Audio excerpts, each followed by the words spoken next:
Morning, folks. It's SMC. I'm running a little late this morning.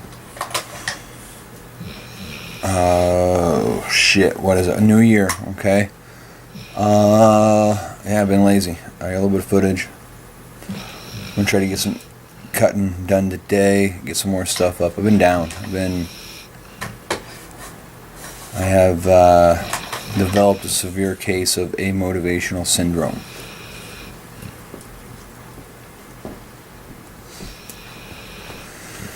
Not real pleased with myself. Not real pleased about it. Such is life. We'll take the downs with the ups.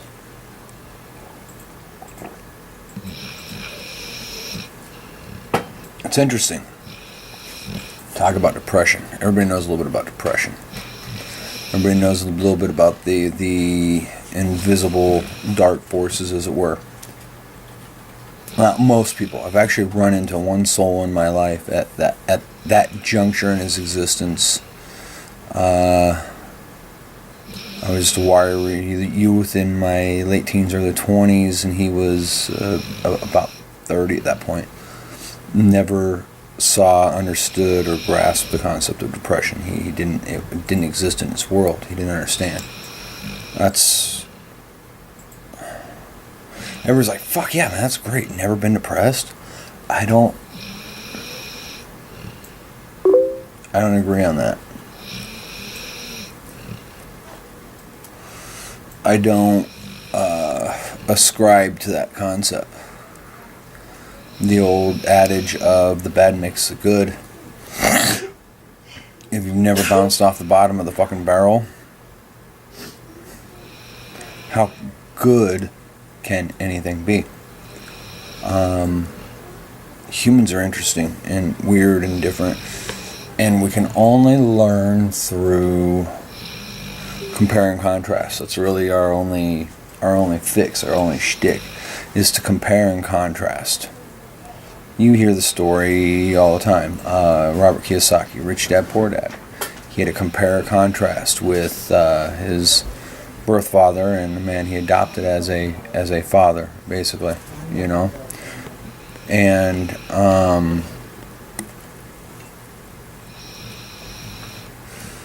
but that's just it. You've got wealthy people that were born into money and don't understand the concept of dollar.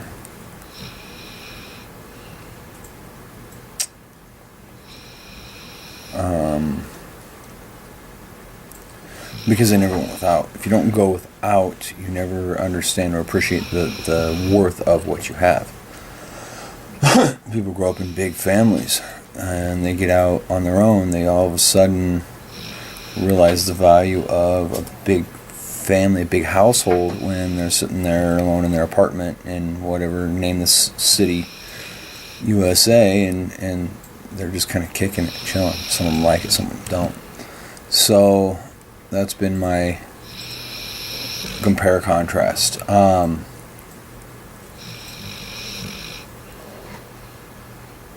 you try to touch on a couple specific topics to give a rundown in the shop. The shop's been a bad last, I'd say, 4 weeks. Real fucking bad. Oh well. We have setbacks. We scratch it and start over, or we push our way through and finish up what's in front of us. We actually had to scratch and start over on a project. You'll see it. You'll see the footage. You'll see the explanation. You'll see the hows and whys.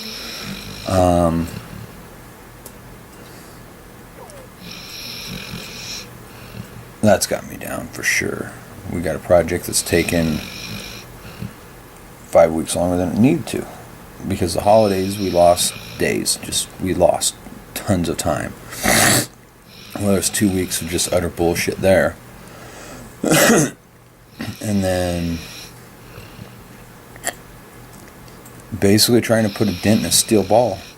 We just kept pushing and pushing and pushing, trying to make perfection out of what wasn't.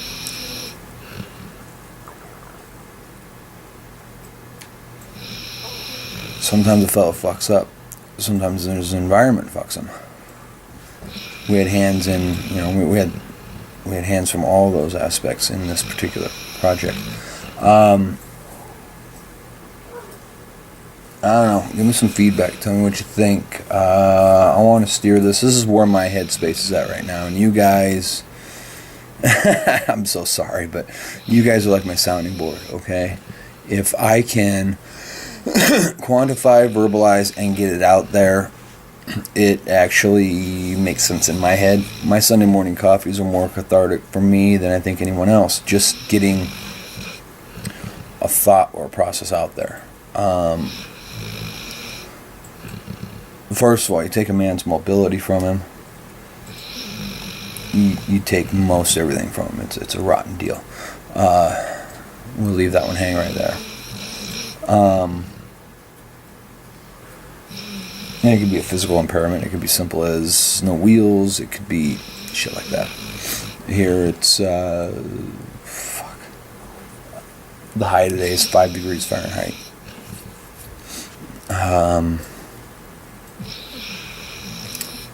What I aim to bring, if people are interested and want to hear it, is what's fixating me right now.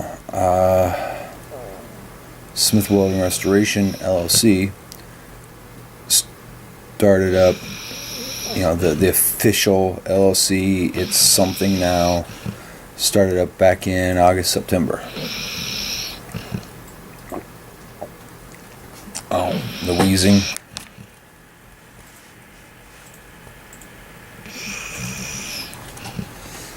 Smog's happily asleep, wedged up against me as usual.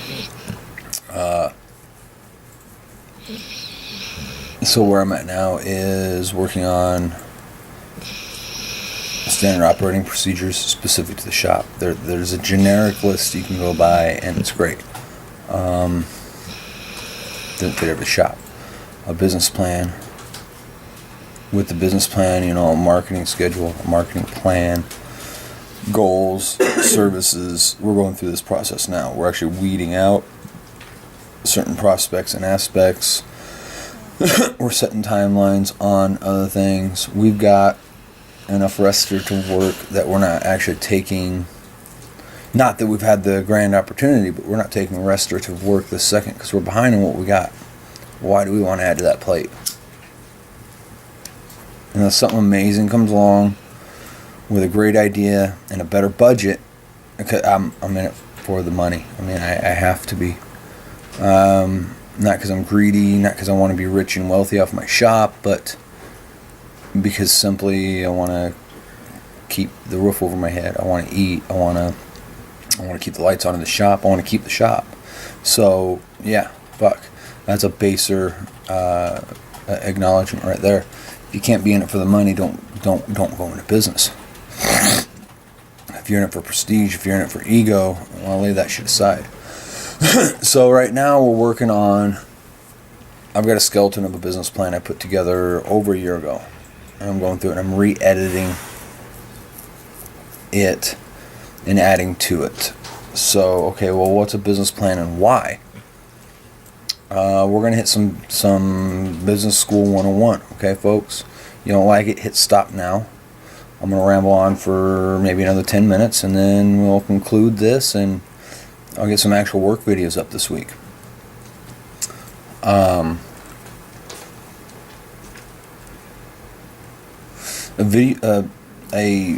business plan can be as simple as a piece of notebook paper or a piece of blank paper or whatever, with a simple outline. Knock down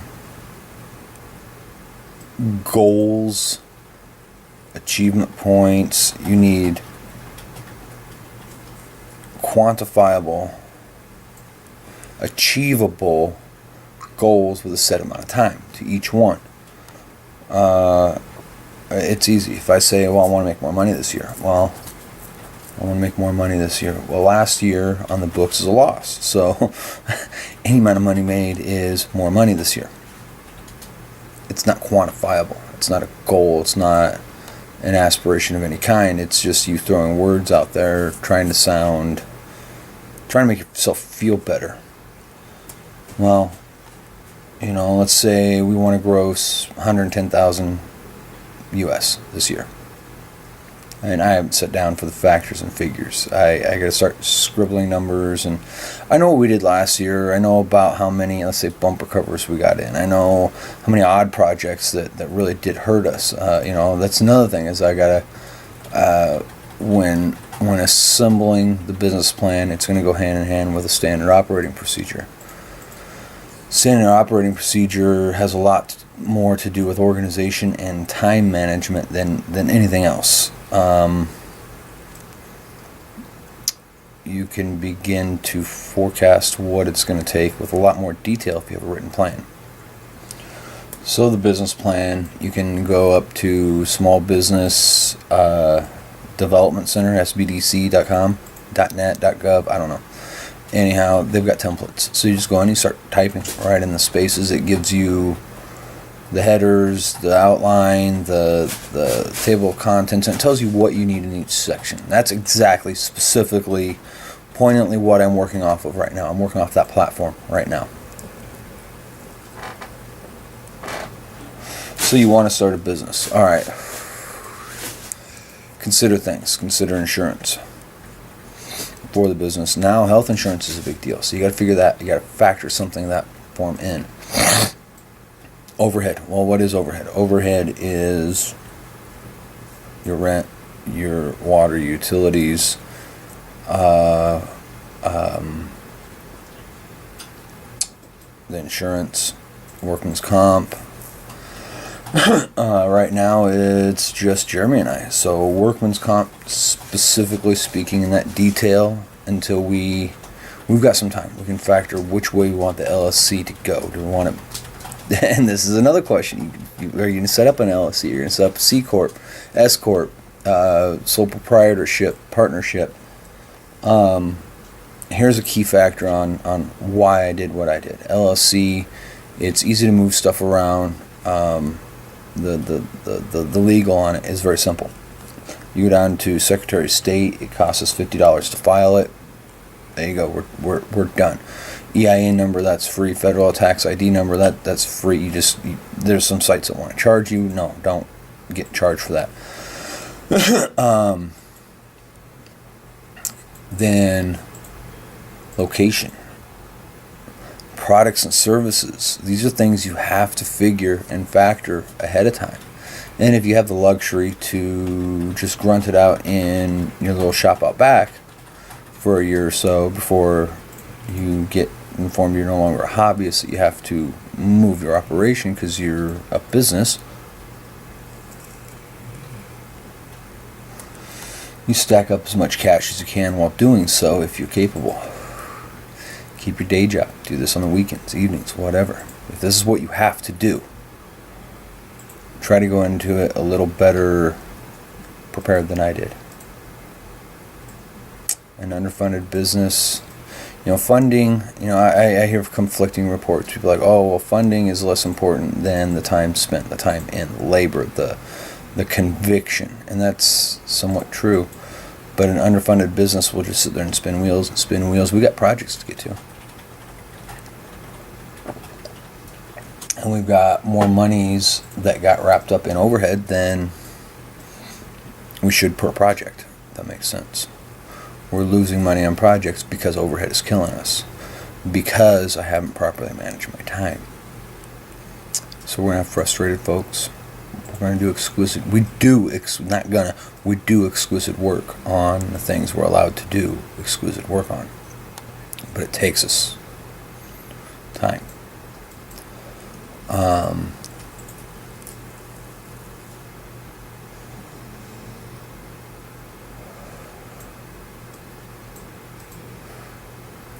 Get yourself involved. Rotary Club, car, in this industry specifically, car clubs, the Rotary Club, Chamber of Commerce. They cost relative little. The return is, again, it's relative little. Guerrilla marketing, Craigslist. Around here, Craigslist is so inundated with "we'll buy your junk cars." We got one guy, and there's 4 or 5 guys that are doing it, but we got one guy that'll put up 15 ads a day, the same everything. Then the next guy puts up his 15 ads. So we've got over 100 ads, and 90% of them are just, we'll haul away your junk car. Which is okay, I suppose. Down economy, things get recycled, and crummy neighborhoods get cleaned up. Why? Because they have shit sitting behind their house. It's worth something. It's worth, if your life's ambition is to work your 40 hours a week and go home and get hammered, well, it's worth that bottle of gin. That car out back can buy you 10 bottles of gin, good gin. So, I'm leapfrogging topic, subject, sorry. I'm scattered. That's me. It's not the paint, it's not being a painter. I've always been this fucking flaky, so, and I've always had this huge Irish nose. Somebody mentioned that on a video one day. I'm still giggling about it because I'm simple. So Craigslist is kind of a bust for us. So now what do? You go out and get fleet accounts for companies, HVAC, electricians, plumbers. It's not a bad way to make some dough. Do you get inroads with insurance companies? Basically, you go out there and you take advantage of any ins that you can get. Money costs money. Okay, so if you're going to borrow money, it's going to cost money to borrow it. Factor that in your figures too. And any be as pessimistic as you can on your figures when you're building your business plan as you possibly can, without showing yourself going totally bankrupt. Cut those figures in half. Then figure out how you're going to make your ends meet with that.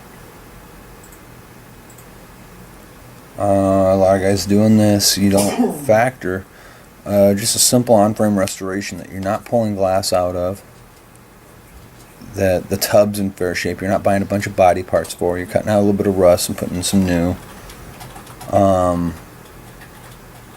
Just shop materials, gas, welding wire, primer, sealer,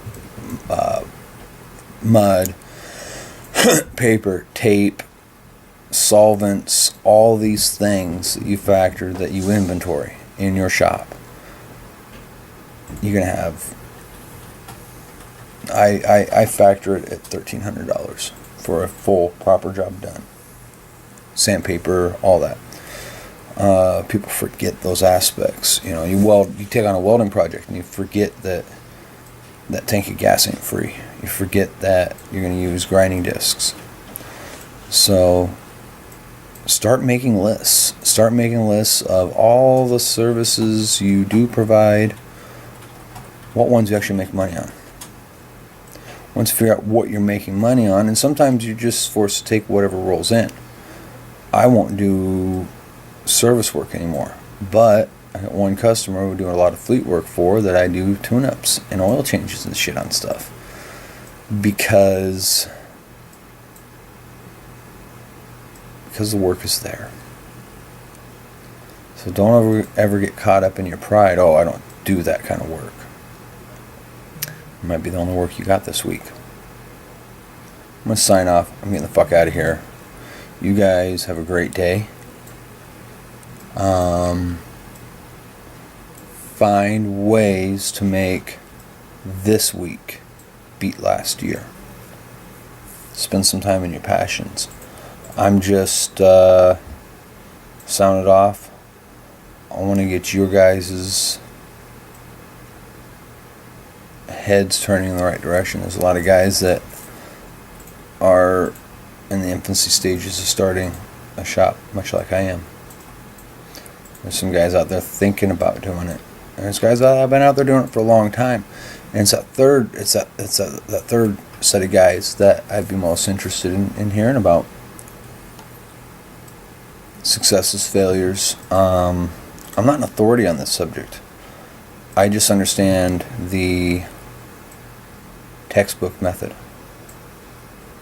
And that allows me to quantify different aspects so I can look at things through a clear lens, not dragging in these car lot cars and Oh, we might make $400 on it, but what if it costs us? And what does it cost every elapsed hour for your shop to operate? Just turn on the lights.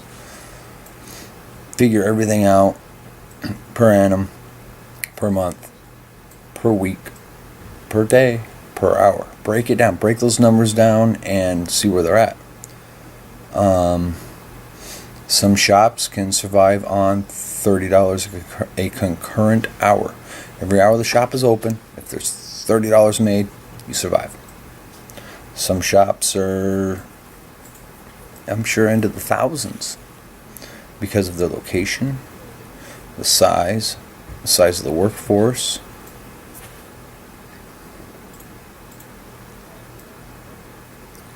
I hope I get people thinking. I hope I can drag someone to success whether they like it or not. Success is a funny word. It's very subjective. My success isn't being wealthy. It's just paying bills and being able to relax with life just a little bit. Enjoy my kids while they're young. That's success to me.